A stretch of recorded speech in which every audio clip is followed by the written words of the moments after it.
বিশেষ খবর। লোকসভা নির্বাচনের প্রথম দফায় আগামীকাল রাজ্যের 3 আসন কোচবিহার, জলপাইগুড়ি ও আলিপুরদুয়ারে ভোট গ্রহণ। অবাধ ও শান্তিপূর্ণ ভোট গ্রহণে মোতায়েন থাকছে 263 কোম্পানি কেন্দ্রীয় বাহিনী। মুখ্য নির্বাচন কমিশনার রাজীব কুমার সমস্ত ভোটদাতাকে তাদের গণতান্ত্রিক অধিকার প্রয়োগের আবেদন জানিয়েছেন। লোকসভা নির্বাচনের চতুর্থ দফার জন্য আজ বিজ্ঞপ্তি জারি হচ্ছে। তৃতীয় দফার ভোটের জন্য প্রার্থীপদ দাখিলের সময়সীমাও শেষ হচ্ছে আজ। দক্ষিণবঙ্গের বিভিন্ন জেলায় আগামী রবিবার পর্যন্ত তাপপ্রবাহের সতর্কতা জারি। আসছে বিস্তারিত খবরে। প্রথম দফা লোকসভা নির্বাচনে আগামীকাল ভোট গ্রহণ। এই দফায় দেশের 17টি রাজ্য এবং কেন্দ্রশাসিত অঞ্চলে 102টি আসনে ভোট গ্রহণ করা হবে। এর মধ্যে রয়েছে উত্তরবঙ্গের 3 আসন কোচবিহার, জলপাইগুড়ি এবং আলিপুরদুয়ার। সকাল 7টায় ভোট গ্রহণ শুরু হয়ে চলবে সন্ধ্যে 6টা পর্যন্ত। ভোট গ্রহণ প্রক্রিয়া অবাধ ও শান্তিপূর্ণ রাখতে 263 কোম্পানি কেন্দ্রীয় বাহিনী মোতায়েন থাকছে। সব বুথে থাকছে ওয়েবকাস্টিং এর ব্যবস্থা। তবে আলিপুরদুয়ার এবং জলপাইগুড়ির প্রত্যন্ত এলাকার কয়েকটি বুথে ইন্টারনেট সংযোগ না থাকায় সেখানে মাইক্রো অবজারভার থাকবেন। ভোট প্রক্রিয়ার ভিডিওগ্রাফি করবেন তারা। 3 কেন্দ্র মিলিয়ে ভোটার সংখ্যা 5,11,00,000-এর বেশি। এদিকে আজ সকাল থেকে বিভিন্ন ডিসিআরসি কেন্দ্রগুলিতে ভোটকর্মীরা তাদের ভোটের সরঞ্জাম সংগ্রহ করতে পৌঁছে গেছেন। কোচবিহার থেকে আমাদের সংবাদদাতা জানাচ্ছেন, নির্বাচন অবাধ ও সুষ্ঠু শান্তিপূর্ণ রাখতে নিশ্ছিদ্র নিরাপত্তার ব্যবস্থা করেছে নির্বাচন কমিশন। 112 কোম্পানি কেন্দ্রীয় বাহিনীর পাশাপাশি থাকছে প্রায় 5,000 রাজ্য পুলিশ। কোন অভিযোগ এলে দ্রুত যাতে সেখানে পৌঁছানো যায় সে ব্যাপারেও সতর্ক কমিশন।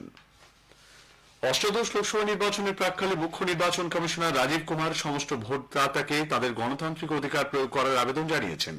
তিনি বলেছেন, ভারতীয় গণতন্ত্রকে মজবুত করেছে অবাধ ও সুষ্ঠু নির্বাচন। প্রত্যেক ভোটারের উচিত জনপ্রতিনিধি নির্বাচনে তার অধিকার প্রয়োগ করা।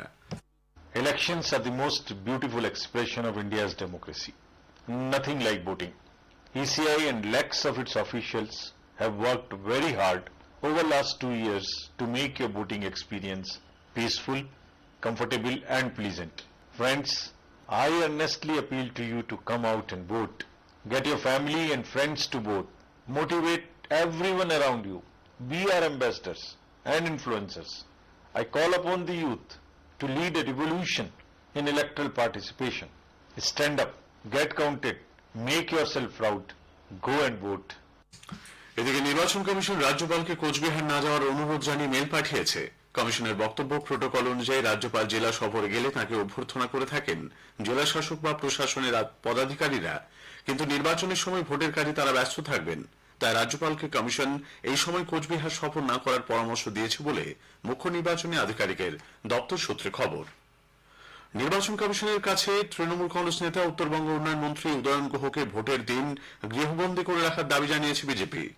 সাংবাদিক বৈঠক করে দলের নাটাবাড়ি কেন্দ্রের বিধায়ক মিহির গোস্বামী গতকাল জানান, 15 এপ্রিল কমিশনের কাছে এই দাবি জানিয়েছেন কোচবিহারের বিজেপি প্রার্থী নিশীথ প্রামাণিক। উদয়ন গুহর নেতৃত্বে দিনহাটায় সন্ত্রাস চলছে বলে অভিযোগ করে ভোটের দিন তিনি যাতে নিজের বুথের বাইরে না যেতে পারেন, কমিশনের কাছে সেই দাবি জানিয়েছেন বিজেপি প্রার্থী। উদয়ন গুহকে যাতে তার গৃহে কনফাইন করে রাখা হয় সুস্থ নির্বাচন পরিচালনা করার জন্য, তার ব্যবস্থা যেন নির্বাচন কমিশন করে। যদি উদয়ন গুহের দাবি ভয় পেয়ে নিশীথ মিথ্যা অভিযোগ করছেন। ও চাইছে যে আমাকে গৃহবন্দী করে বেশ কিছু বুথ যাতে লুট করা যায় তার বন্দোবস্ত করা, কিন্তু ও জানে না যে একটা উদয়ন গুহ রাজনীতির সাথে যুক্ত না।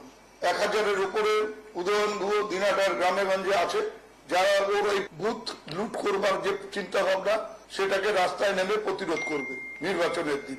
পারলে আমাকে গৃহবন্দী করুক। লোকসভা নির্বাচনের চতুর্থ দফার জন্য বিজ্ঞপ্তি জারি হচ্ছে আজ। সেই সঙ্গে শুরু হবে মনোনয়নপত্র দাখিলের কাজ। এই দফায় পশ্চিমবঙ্গ সহ 9টি রাজ্য ও একটি কেন্দ্রশাসিত অঞ্চলের 96টি লোকসভা আসনে ভোট গ্রহণ 13 মে।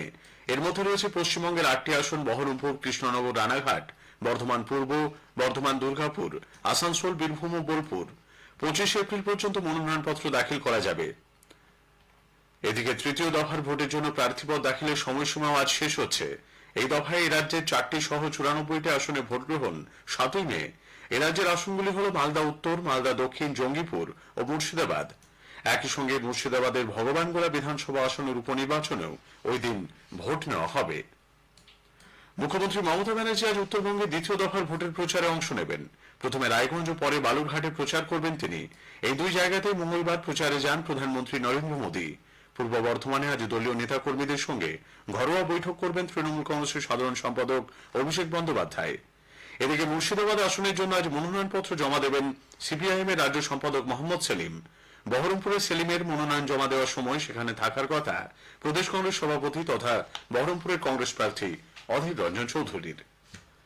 বিজেপি তৃণমূল কংগ্রেস প্রধান মুখ্যমন্ত্রী মমতা ব্যানার্জির বিরুদ্ধে নির্বাচনী বিধিভঙ্গের অভিযোগ তুলেছে। দলের নেতা শিশির বাজোরিয়া রাজ্যের মুখ্য নির্বাচনী আধিকারিককে চিঠি দিয়ে জানান, সম্প্রতি মুখ্যমন্ত্রী জলপাইগুড়ির ময়নাগুড়িতে এক জনসভায় তার বক্তব্যের মাধ্যমে ভোটদাতাদের উত্তেজিত করার চেষ্টা করেছেন। পাশাপাশি মুখ্যমন্ত্রীর বক্তব্যে ভোট পরবর্তী হিংসার প্রচ্ছন্ন ইঙ্গিত রয়েছে।